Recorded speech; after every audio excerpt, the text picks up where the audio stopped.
The conflict of the February 2022 highlights us how, from the point of view of coal, gas and oil imports, the eventuality that in a certain moment the Russian dependence choice will have emerged with all its vulnerability has already occurred.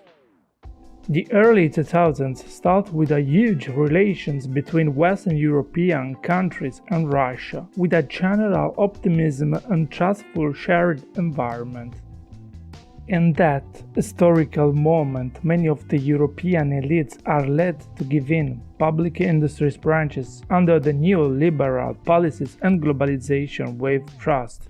Important public assets, now with residual shares under public control, find themselves traded on the market like ordinary fungible assets or commodities. Going through how this relation has been used, we realize that while Europe was doing business, Russia was preparing a giant noose. From the late 1980s, Gazprom began integrating each single European market and the related natural gas distribution chain. Before that, already since the 1960s and onwards, Soviet gas from Uruguay reached the heart of the European industry, just in time to be the Arab oil perfect alternative. Gazprom thus nurtured a credit of trust in the following decades that allowed to the Russian gas giant to build a privileged relation with Germany and Italy until the 24th February 2022. We do not know whether that of the European leaders was a guilty underestimation or an excellent dissimulation by Putin's part. The fact remains that at the time of the Donbas conflict, Russian sales to Europe were 40% methane and 25% oil.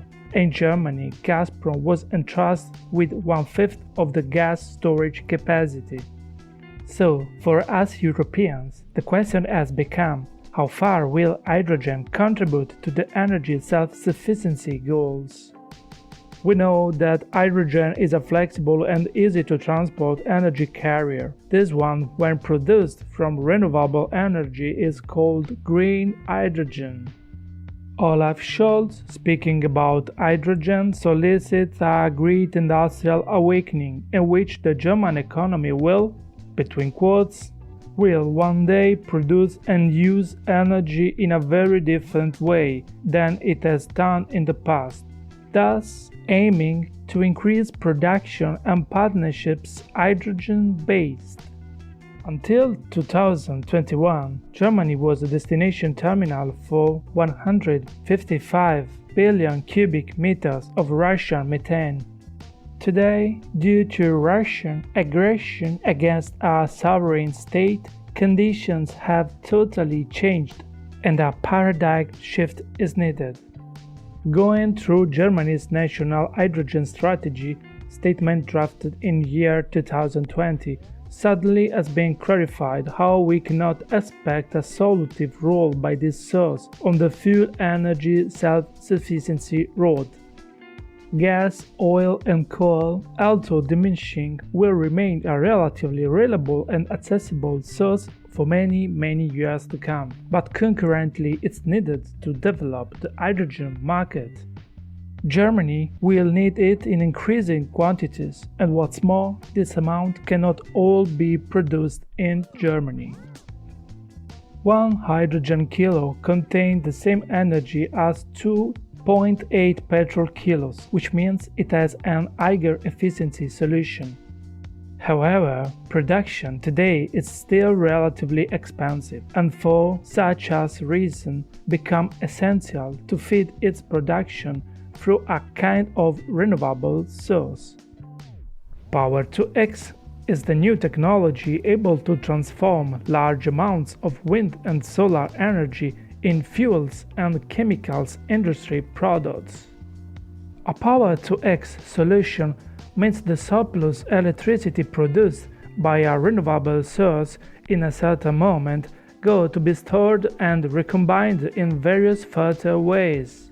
Some of these solutions are power-to-gas, Here, energy surplus from renewables is converted into hydrogen or methane through electrolysis.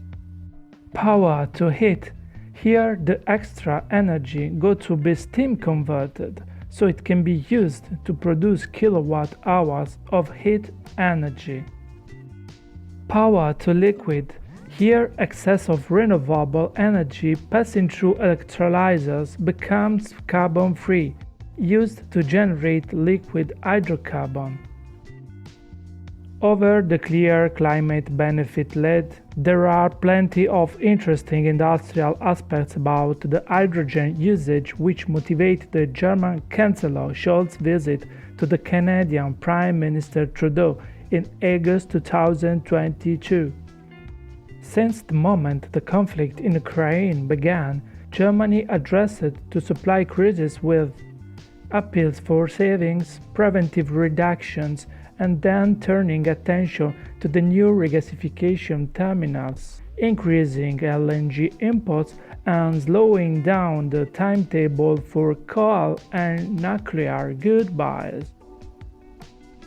Using the wind from the Port-au-Port Peninsula in Newfoundland and Labrador province, 164 turbines, at least in the first phase, height 200 meters each, will be installed. The project can be expanded up to 500 turbines to produce 3 gigawatts of electricity.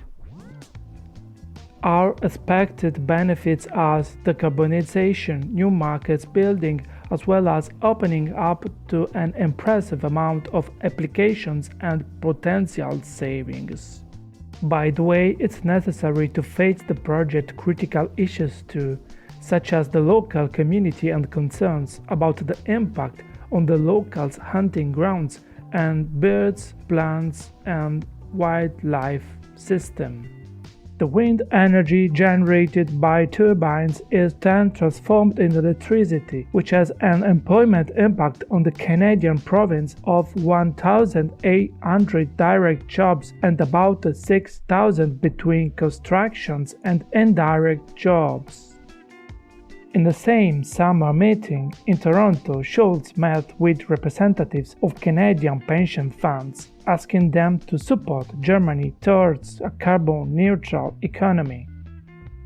Mercedes-Benz and Volkswagen too signed agreements in Canada to deliver materials feeding the supply chain batteries industry and raw materials.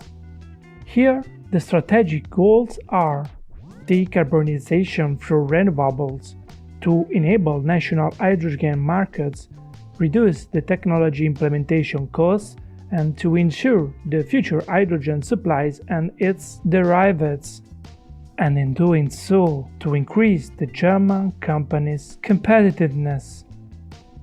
To achieve these goals, hydrogen must become a stable supply way to feed industry on a large scale and economically viable, pursuing climate goals and new value chains creation. In general terms, a value chain includes all those activities and processes carried out to transform a material from its basic state in products or services with an added value, to be sold on the market at a given price. Of this amount, 2 billion are allocated for international partnerships, from the Baltic wind to the Namibian sun. The European Union, through the REPowerEU plan, expects to be able to produce 10 billion tons of hydrogen by 2030, as well as to import another 10 billion tons. Basically, the plan calls for action, deregulation, and a fast transport infrastructure realization, included by ships or pipelines corridors. In conclusion, we have seen how energy dependency can be scientifically used by countries with imperial ambitions. This dependence has high costs. In fact, the EU's share of the world's demand for fossil fuels, consisting in most 3/4 of its total energy consumption, is 80%. In contrast, it produced 1% of gas and 0.5% of oil. This means that EU has to import the remaining from other countries, which can use this dependence and influence through an higher energy commodity price, inflation, and thus to strike the union cohesion as well as to aim the most affected classes' discontent. However, as much as Russia has tried to hit Europe as punishment for support of the sanctions by using energy supplies to cause a price rising, there are no evidences which suggest the energy transition has significantly impacted the energy goods prices. These prices were already stressed by the post-pandemic economic rebound, by falling investments in fossil fuels, and the uncertainty and shortage by Russia fostered. For sure, the energy transition implementation catches Europe in a vulnerable phase, a phase which the transition to the new technologies and innovative sources can generate costs and offer opportunities too. This interpretation of the intention of those who launched the strategic plan must translate in a competitive industry's advantages according to the paradigm security of supplies, competitiveness, and transition. All that always trying to avoid falling from the pan of the Russian gas to the grill of the many other suppliers such as China for solar panels and raw materials, Qatar for LNG, and Saudi Arabia for oil. Today too is time to say goodbye.